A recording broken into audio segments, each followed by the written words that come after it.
4 minutes for this. And it's just kind of like a writing exercise to get you into the mindset of like coming up with scenarios on the fly and such. So we're going to start by doing our numbers, which I will make notes of in the book here.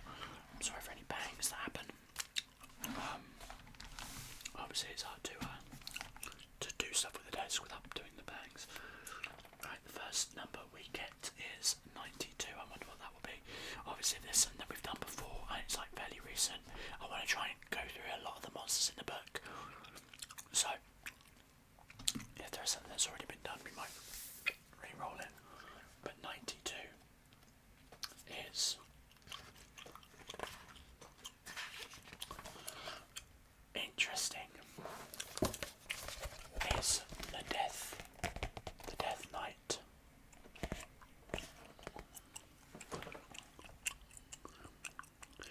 Not sure how much you can really see of that. It's the Death Knight, which is an exciting one. Essentially an evil knight.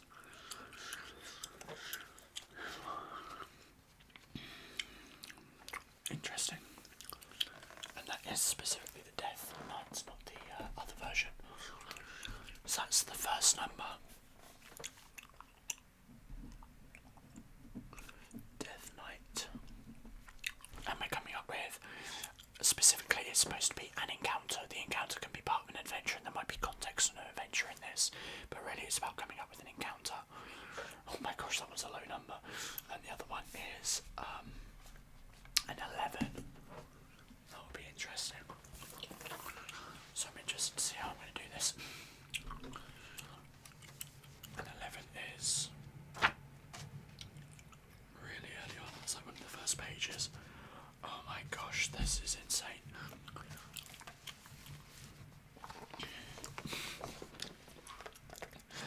An aboleth. If you aren't familiar with what an aboleth is, it's basically maybe hold on. There we go, there's the page. An aboleth is basically an aberration. I guess the closest is kind of like just sort of that Cthulhu-esque element. So this will be interesting. Similar CRs, CR10 and CR11. No, they're not in the slightest. Death Knight is 17. The aboleth is actually much lower at CR10. Intriguing. Alright, well, that's what we've got. This might be one of the hardest ones we've had so far because I actually have no immediate idea how I'm going to do this.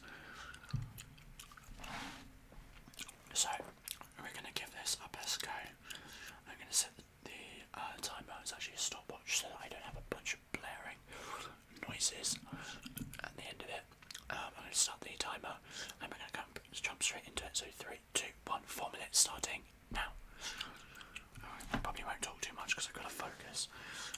Mostly just gum chewing. Okay.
open to interpretation. So the context of this encounter is that the Death Knight is actually using the aboleth as a mount. So this Death Knight, a ruler of an ancient empire, has dominated an aboleth, which is a feat in and of itself, and is using it as its mount. Like, it's literally kind of like, think of Lord of the Rings where they ride the drakes. It's using the aboleth, and it's got like a mount on it, and it rides it into battle. Both of them get their own turns. The aboleth, it's just the mount.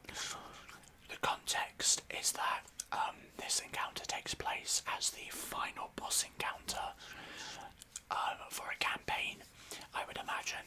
So this campaign likely is the PCs, the player characters, have been tracking down, or like the whole campaign's been leading to defeating this undead Death Knight. This Death Knight who is an undead king from an ancient empire who has rallied the army of the dead under his banner and launches an attack, or whatever it might be, the context of the campaign. Specifically, this is the final encounter, so the player characters have likely had to do other things inside of a massive battle. So there's a massive battle that's going on all around them. This is like the focal point. We like hone in on this moment. Player characters have probably done some other things like attacked and or whatever it might be as part of this battle, but it's culminated in the final confrontation. Now, the battlefield has been filled with this like black sludge-like water, which is difficult terrain for the player characters, but the aboleth can swim through it like it is nothing. It is this kind of like far realm ichor, if you will. The thing that gave me inspiration here was Death Stranding, like all of the creatures in there, you know, like the black sludge, that sort of thing. And so the player character's having to navigate through a battlefield that is filled with this. Maybe it comes in waves, and that defines where the aboleth can be. It can't just move around freely. Maybe there's something there within that. Maybe it changes. Or at the very least, maybe it like can teleport between different spaces. Maybe that'd be an interesting element. So to add an extra layer there, in addition to this, we might add an additional feature to the aboleth, which is that it can use, maybe as a legendary action, it can use like a subtle version or a simpler version of like a dominate mind spell, which is like gonna be able to bring in more people to the fight. What that might mean is the player characters fighting the Death Knight and the aboleth at the beginning, but the aboleth suddenly commands the minds of allies of the player characters who are in the fight. Not just the player characters, but like say it dominates the minds of 10 of the player characters' soldiers that come into the fight and are fighting the players now. And so it might even be like named NPCs or something like that to really build this idea of this final fight. The player characters having to face off against their allies. Will they fight them? Will they turn their attention? Just let them continue to attack? How does that play out? That would be an interesting element there. So ultimately this is like a massive battle and the aboleth is the mount. I think that's a fun idea. Kind of like that one. That's a fun little idea there. Alright. Oh, I didn't mean to put them away. We're going to do another one, I think. I'm trying to think if I want to do just the one. Make it a simpler encounter, because I don't know, maybe spice it up a little bit. Alright, let's go for it. So, we're going to do just one number this time, and that will be 199. And this will be, I'm going to try and aim for this to be a random encounter. In whatever form that takes, but we'll see. Who knows? It depends on what the creature is. Okay. It's going to be of a mage.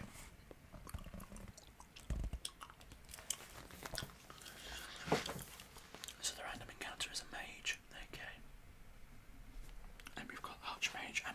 this page. Oh my gosh, that wasn't intentional.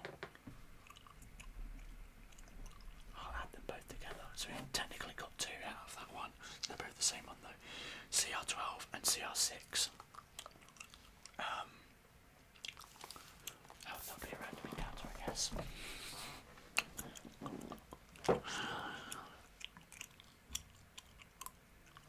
Interesting. Well, I've got to set the timer up anyway. Luckily we've got some prompts here that we might be able to make use of. So let's start. Oh, I didn't mean to start it. We're going to start the timer in 3, 2, 1. Let's go. Alright. Got some different mage rolls here that might give some ideas.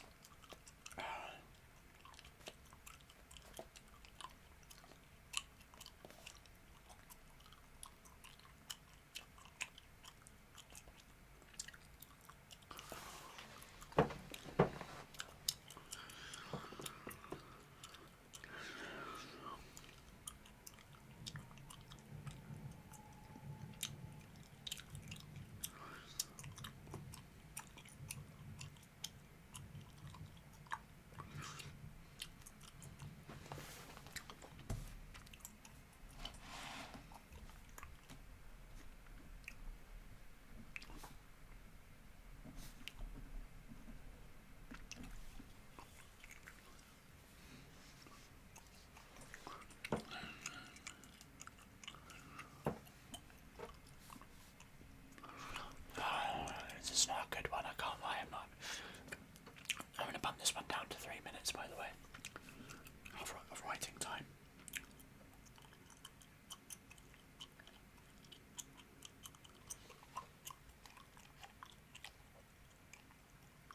Can I get something interesting out of this?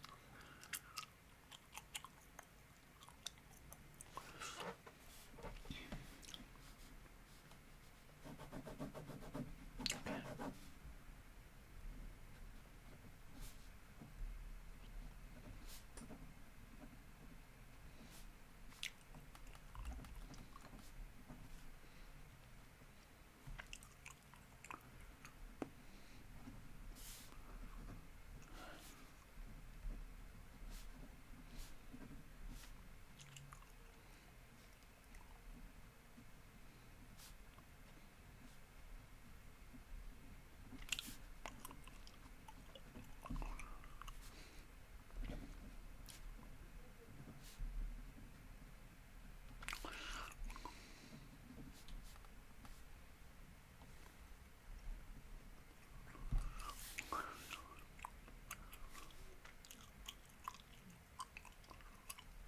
It's not a very good one.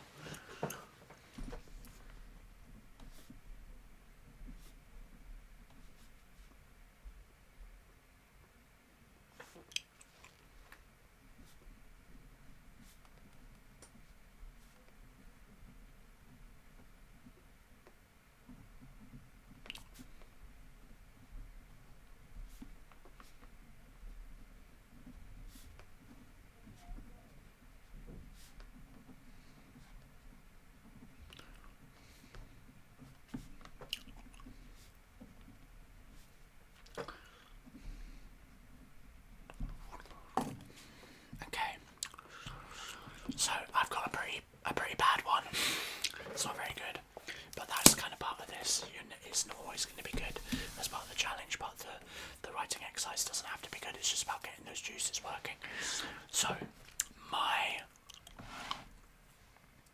little idea here for the mage and the archmage random encounter is actually not that the random encounter is of them working together. Instead, it's quite the opposite.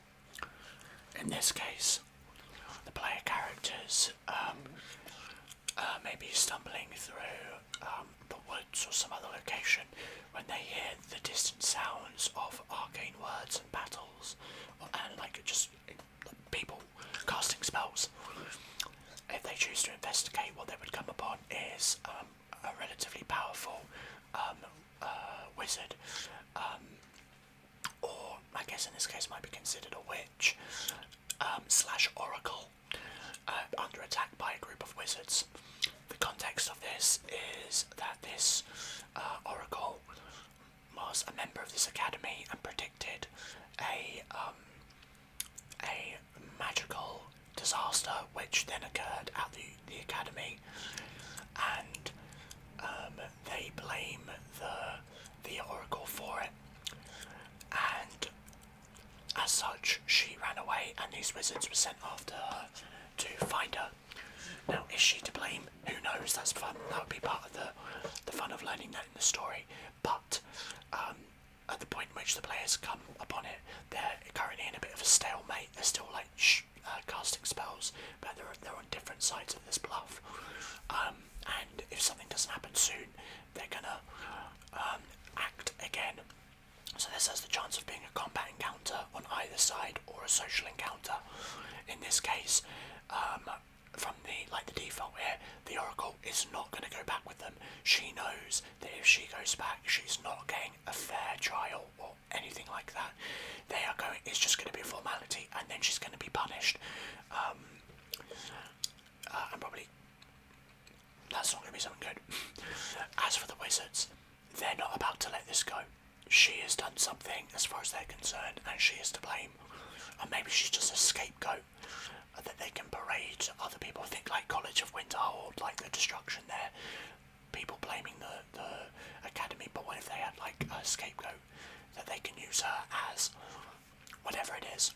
Maybe it's true, maybe it isn't.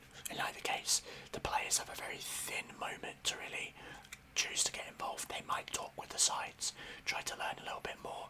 Maybe some way the wizards can be convinced to let her go. Maybe there's some way that the Oracle will be convinced to go with them, as long as the player characters are there and like she trusts them. Maybe there's some kind of like social into this. It's going to be hard and probably not. What will likely end up happening is that despite the conversation, tensions rise again and the player characters have to choose to either step in, watch or walk away. Will they leave this to play out, in which case it's just a world building element that plays in the back of their minds. Maybe later down the line they will find out the outcome of this. Maybe a bunch of wizards have gone missing in the woods versus the witch was brought back to the academy and tried and executed, or whatever it might be. Do they watch and like feel the outcome of that? Maybe if they watch whoever wins that battle, which would be fun to just do a random roll for, doesn't necessarily like reward them. Maybe the wizards actually are like, hey, thank you for not getting involved.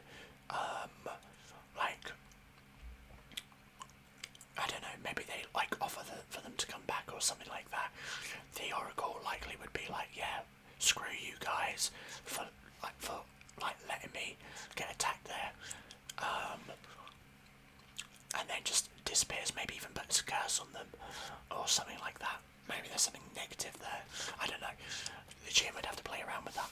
Alternatively, the players could join one of the other sides, and I've actually written down here some of the ideas for that, which would be if they assisted the Oracle, she might become an invaluable ally. Like, her life here is done now, she needs to leave, and so she might offer to teleport herself and the rest of the party to a location that they need to go, and perhaps will assist in the future with that sort of work, and maybe even offering her scrying element as well. Her ability to divine as well might be something that the players could use later down the line, and so through a random encounter they've just found an ally that will be really useful. Likewise, with the wizards, gosh, I've seen people comment before, by the way, about how you can see how dark it gets over the course of you can see nighttime come and go over the course of a video. And that was just like a moment of my realising that in real time. Anyway, if the players help the wizards, maybe they're like, well, thank you very much for assisting us. You made our life a lot easier now. If you come by the academy, we will talk to our dean and see if we can get you set up with a few, like some rewards, which would likely take the form, of maybe a spell book or a number, or like some access to magical information, or a bunch of scrolls. Maybe is actually that they now owe them a favour, and later down in the line in the campaign that might be useful if they need mages or if they need information. So what I'm trying to get at here is just in that one stat block and like one line of a random sort of thing that came out of that, which was on that page. It gives you like a bunch of ideas of what the mage might be for. In this case, I picked the oracle and went with that. Now, what we've done is we've created something that can actually have an impact in the world. Like, it's not just